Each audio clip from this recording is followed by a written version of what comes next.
ઓમ વસુદેવ સુતં દેવં કંસચાણૂરમર્દનમ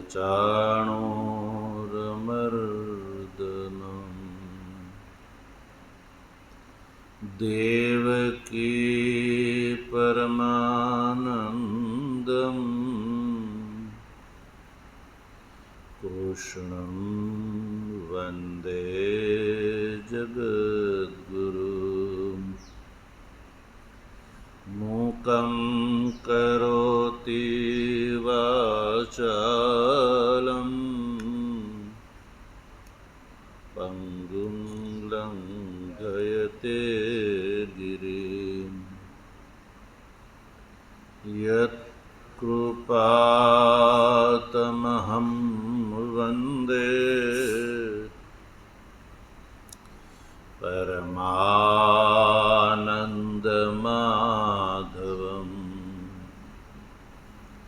શંકરં શંકરાચાર્યં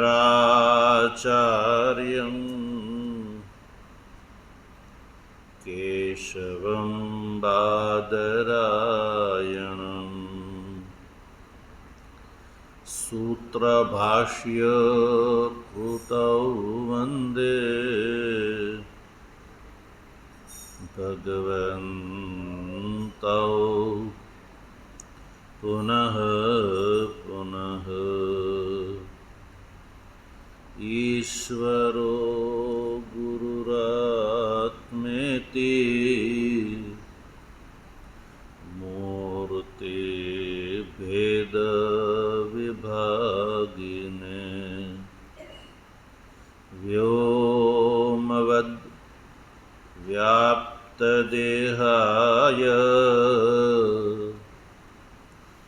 દક્ષિણામૂર્તયે નમઃ. ઓમ શાંતિ શાંતિ શાંતિ.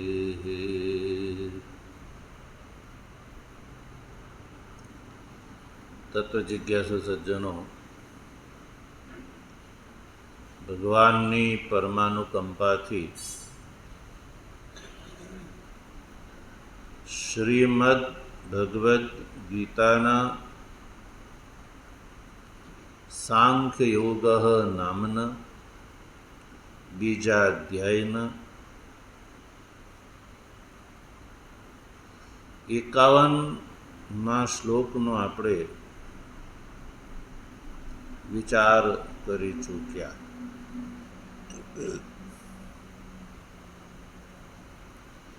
આજે આપણે 52મા શ્લોકનો વિચાર કરીશું.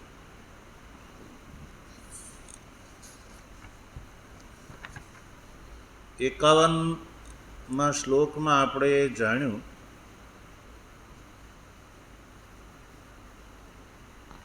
કે સમત્વ બુદ્ધિથી યુક્ત થઈને કર્મ કરવા વાળાને શું લાભ થાય છે એ આપણે જાણી ચૂક્યા. સમત્વ બુદ્ધિથી યુક્ત થઈને કર્મ કરવા વાળો જે છે એ એનું કર્મથી જન્ય જે ફળ છે એ છૂટી જાય છે. કર્મજમ ફલમ છૂટી જાય છે. કર્મજમ ફલમ એટલે ઇષ્ટ અને અનિષ્ટ દેહની પ્રાપ્તિ. તો એ સમત્વ બુદ્ધિથી યુક્ત થઈને કર્મ કરવા વાળાને ઇષ્ટ અને અનિષ્ટ દેહની પ્રાપ્તિ નથી થતી. અને એટલો જ નહીં,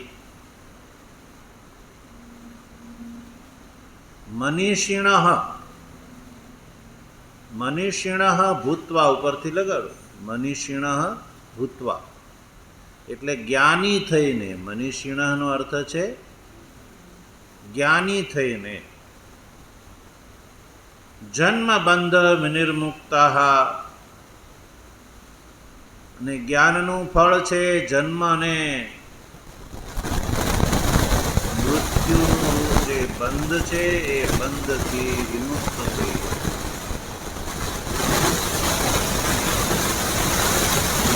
જીવતા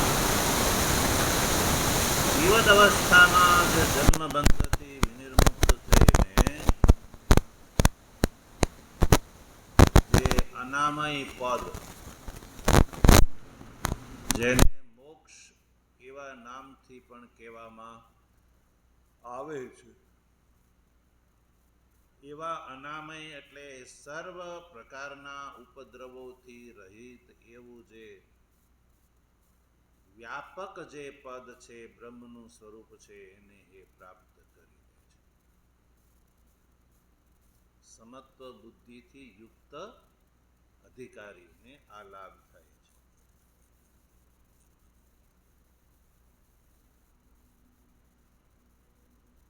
તો અર્જુનના મનમાં એ પ્રશ્ન ઉભો થયો કે આ જે સમત્વ બુદ્ધિ જે છે, એ બુદ્ધિની પ્રાપ્તિનો કાળ પ્રશ્નપૂર્વક પ્રગટ કરવામાં આવે છે 52મા શ્લોકમાં. જ્યારે ભગવાને સમત્વ બુદ્ધિની પ્રશંસા કરી ને સમત્વ બુદ્ધિનું ફળ બતાવ્યું, અનામય પદની પ્રાપ્તિ, જન્મના બંધનથી મોક્ષ અને અનામય પદની પ્રાપ્તિ એ સમત્વ બુદ્ધિથી યુક્ત થયેલા અધિકારીને પ્રાપ્ત થાય છે. તો અર્જુનના મનમાં એ પ્રશ્ન ઉઠ્યો કે સમત્વ બુદ્ધિની પ્રાપ્તિ ભગવાન ક્યારે થઈ કહેવાય, ક્યારે થાય, એ કાળ પૂછે છે, પ્રશ્નપૂર્વક પ્રગટ કરે છે. જો ભગવાન ભાષ્યકાર યોગાનુષ્ઠાન જનિત સત્વશુદ્ધિજા બુદ્ધિ કદા પ્રાપ્સ્યતે ઇતિ, અહીંયા સુધી પ્રશ્ન છે. ઉચ્ચતેથી ઉત્તરમાં આ શ્લોક પ્રગટ કરવામાં આવે છે. શું કે છે? જો યોગાનુષ્ઠાનથી જનિત, યોગાનુષ્ઠાન એટલે નિષ્કામ કર્મ નું અનુષ્ઠાન. યોગાનુષ્ઠાનથી જનિત સત્વશુદ્ધિ,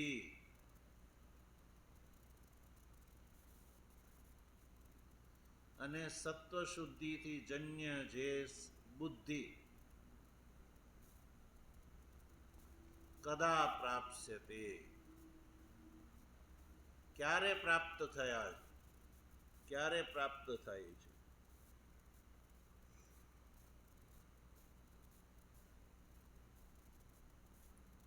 એ પ્રશ્ન છે. યોગાનુષ્ઠાન કરતા કરતા એ યોગાનુષ્ઠાનથી જનિત સત્વશુદ્ધિ એટલે અંતઃકરણની શુદ્ધિ, અને અંતઃકરણની શુદ્ધિથી ઉત્પન્ન થવા વાળી જે બુદ્ધિ, એ હું ક્યારે પ્રાપ્ત કરી શકું? કે જે સમત્વ બુદ્ધિથી અનામય પદની પ્રાપ્તિ અને જન્મબંધથી મોક્ષ બતાવ્યો, એ બુદ્ધિ ક્યારે પ્રાપ્ત થઈ શકે?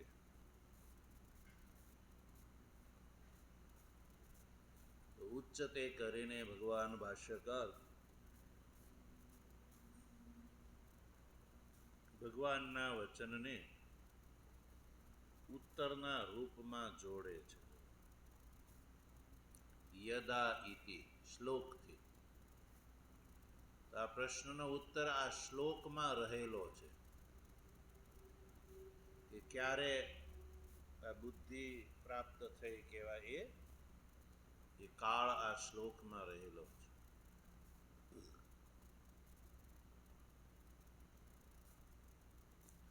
તો શ્લોકનું ઉચ્ચારણ આપણે કરીશું. યદા તે મોહ કલિલમ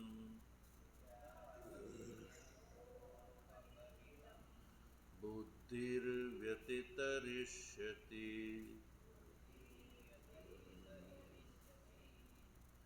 તદા ગંતાસિ નિર્વેદમ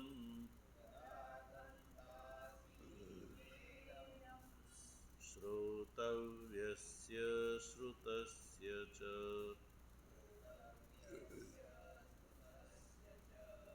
યદા તે મોહ કલિલમ બુદ્ધિર્વ્યતિતરિષ્યતિ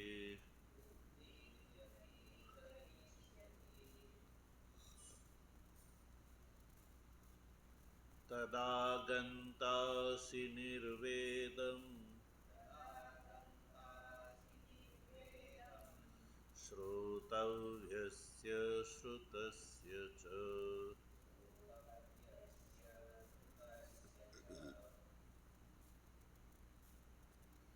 શ્લોકનું આપણે ઉચ્ચારણ કર્યું. હવે સંધિ વિગ્રહ કરીએ. યદા તે મોહ કલિલમ બુદ્ધિ વ્યતિતરિષ્યતિ તદા ગંતાસી નિર્વેદમ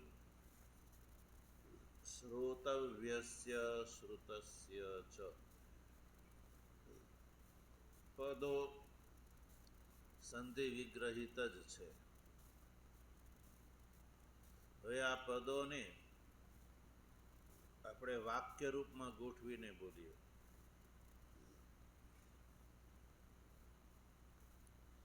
તો બોલો. યદા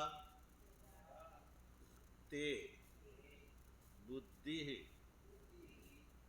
મોહ કલિલમ વ્યતિતરિષ્યતિ તદા શ્રોતવ્યસ્ય શ્રુતસ્ય ચ નિર્વેદમ ગંતાસી.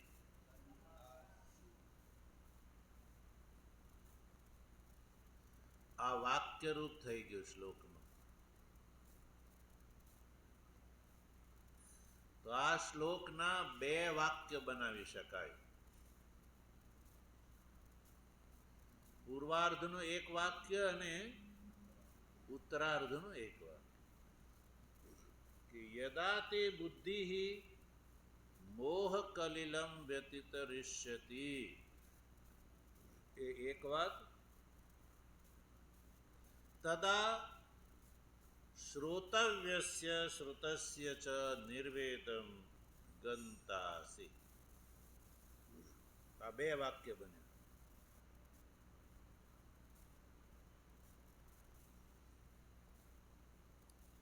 તો ભગવાન શ્રી કૃષ્ણ અર્જુનને એવું કહે છે કે ભાઈ અર્જુન, તું પૂછે છો કે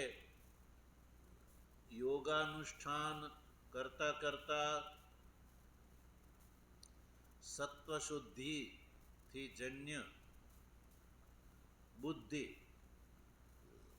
ક્યારે પ્રાપ્ત થશે યા ક્યારે પ્રાપ્ત થઈ કહેવાય? તો ભગવાન શ્રી કૃષ્ણ શું કહે છે? નિશાની બતાવે છે. યદા તે